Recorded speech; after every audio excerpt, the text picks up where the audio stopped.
मत्स्य अवतार भगवान विष्णु के प्रथम अवतार है। मछली के रूप में अवतार लेकर भगवान विष्णु ने एक ऋषि को सब प्रकार के जीव जंतु एकत्रित करने के लिए कहा और पृथ्वी जब जल में डूब रही थी तब मत्स्य अवतार में भगवान ने उस ऋषि की नाव की रक्षा की। इसके पश्चात ब्रह्मा ने पुनः जीवन का निर्माण किया।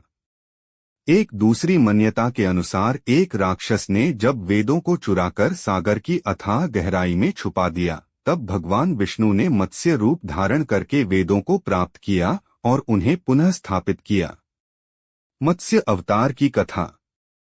एक बार ब्रह्मा जी की असावधानी के कारण एक बहुत बड़े दैत्य ने वेदों को चुरा लिया।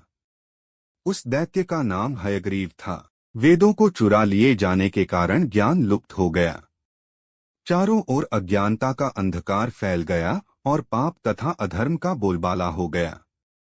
तब भगवान विष्णु ने धर्म की रक्षा के लिए मत्स्य रूप धारण करके हयग्रीव का वध किया और वेदों की रक्षा की। भगवान ने मत्स्य का रूप किस प्रकार धारण किया, इसकी विस्मयकारिणी कथा इस प्रकार है। कल्पांत के पूर्व एक पुण्यात्मा राजा तप कर रहा था। राजा का नाम सत्यव्रत था। सत्यव्रत पुण्यात्मा तो था ही, बड़े उदार हृदय का भी था।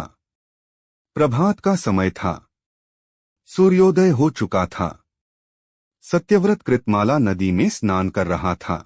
उसने स्नान करने के पश्चात जब तर्पण के लिए अंजलि में जल लिया तो अंजलि में जल के साथ एक छोटी सी मछली भी आ गई। सत्यव्रत ने मछली को नदी के जल में छोड़ दिया। मछली बोली, राजन, जल के बड़े बड़े जीव छोटे छोटे जीवों को मारकर खा जाते हैं। अवश्य कोई बड़ा जीव मुझे भी मारकर खा जाएगा। कृपा करके मेरे प्राणों की रक्षा कीजिए। सत्यव्रत के हृदय में दया उत्पन्न हो उठी। उसने मछली को जल से भरे हुए अपने कमंडलू में डाल लिया। तभी एक आश्चर्यजनक घटना घटी। एक रात में मछली का शरीर इतना बढ़ गया कि कमंडलू उसके रहने के लिए छोटा पड़ने लगा। दूसरे दिन मछली सत्यव्रत से बोली, राजन, मेरे रहने के लिए कोई दूसरा स्थान ढूंढिए क्योंकि मेरा शरीर बढ़ गया है। मुझे घूमने फिरने में बड़ा कष्ट होता है।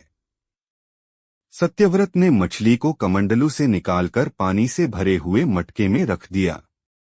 यहाँ भी मछली का शरीर रात भर में ही मटके में इतना बढ़ गया कि मटका भी उसके रहने के लिए छोटा पड़ गया।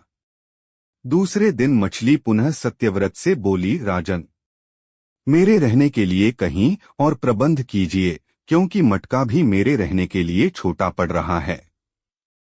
तब सत्यव्रत ने मछली को निकालकर एक सरोवर में डाल किया, किंतु सरोवर भी मछली के लिए छोटा पड़ गया। इसके बाद सत्यव्रत ने मछली को नदी में और फिर उसके बाद समुद्र में डाल दिया। आश्चर्य! समुद्र में भी मछली का शरीर इतना अधिक बढ़ गया कि मछली के रहने के लिए वह छोटा पड़ गया। आठ मछली पुनः सत्यव्रत से बोली, राजन, यह समुद्र भी मेरे रहने के लिए उपयुक्त नहीं है।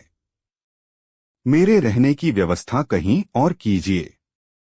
अब सत्यव्रत विस्मित हो उठा। उसने आज तक ऐसी मछली कभी नहीं देखी थी। वह विस्मय भरे स्वर में बोला, मेरी बुद्धि को विस्मय के सागर में डुबो देने वाले आप कौन हैं? मत्स्य रूपधारी श्रीहरि ने उत्तर दिया, राजन, हयग्रीव नामक दैत्य ने वेदों को चुरा लिया है। जगत में चारों ओर अज्ञान और अधर्म का अंधकार फैला हुआ है।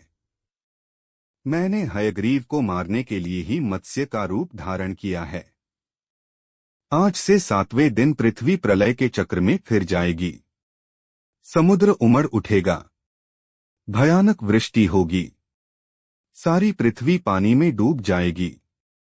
जल के अतिरिक्त कहीं कुछ भी दृष्टिगोचर नहीं होगा। आपके पास एक नाव पहुंचेगी। आप सभी अनाजों और औषधियों के बीजों को लेकर सप्तऋषियों के साथ नाव पर बैठ जाइएगा। मैं उसी समय आपको पुनः दिखाई पड़ूंगा और आपको आत्मतत्व का ज्ञान प्रदान करूंगा। सत्यव्रत उसी दिन से हरि का स्मरण करते हुए प्रलय की प्रतीक्षा करने लगे। सातवें दिन प्रलय का दृश्य उपस्थित हो उठा। समुद्र भी उमड़कर अपनी सीमाओं से बाहर बहने लगा। भयानक वृष्टि होने लगी। थोड़ी ही देर में सारी पृथ्वी पर जल ही जल हो गया। संपूर्ण पृथ्वी जल में समा गई। उसी समय एक नाव दिखाई पड़ी। सत्यव्रत सप्त ऋषियों के साथ उस नाव पर बैठ गए। उन्होंने नाव के ऊपर संपूर्ण अनाजों और औषधियों के बीज भी भर लिए। नाव प्रलय के सागर में तैरने लगी। प्रलय के उस सागर में उस नाव के अतिरिक्त कहीं भी कुछ भी नहीं दिखाई दे रहा था। सहसा मत्स्य रूपी भगवान प्रलय के सागर में दिखाई पड़े। सत्यव्रत और सप्त ऋषिगण मत्स्य रूपी भगवान की प्रार्थना करने लगे। भगवान से आत्मज्ञान पाकर सत्यव्रत का जीवन धन्य हो उठा। वे जीते जी ही जीवन मुक्त हो गए। प्रलय का प्रकोप शांत होने पर मत्स्य रूपी भगवान ने हयग्रीव को मारकर उससे वेद छीन लिए। भगवान ने ब्रह्मा जी को पुनः वेद दे दिए। इस प्रकार भगवान ने मत्स्य रूप धारण करके वेदों का उद्धार तो किया ही, साथ ही संसार के प्राणियों का भी अमित कल्याण किया।